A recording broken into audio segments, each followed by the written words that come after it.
America में कथित तौर पर अवैध रूप से रहने वाले भारतीयों की वापसी पर विपक्ष सरकार पर जमकर हमलावर है।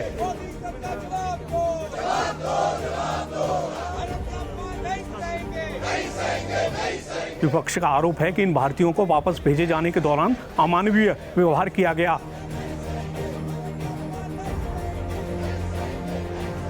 इस बीच इस मामले पर भारत सरकार का जवाब सामने आया है। विदेश मंत्री एस जयशंकर ने राज्यसभा में कहा है कि अमेरिका में बिना दस्तावेजों के रह रहे भारतीयों को निर्वासित किए जाने की प्रक्रिया नई नहीं है। जयशंकर ने कहा, हम ये सुनिश्चित करने के लिए अमेरिका की सरकार के साथ बातचीत कर रहे हैं कि निर्वासित लोगों के साथ दुर्व्यवहार ना हो।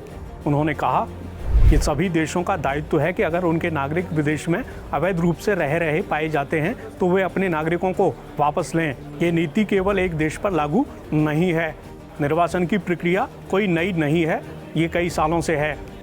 जयशंकर ने अमेरिका से अब तक भारत निर्वासित किए गए लोगों के आंकड़े भी सदन के सामने रखे। उन्होंने कहा कि साल 2009 में 734, साल 2010 में 799, साल 2011 में 597, साल 2012 में 530 भारतीयों को निर्वासित किया गया।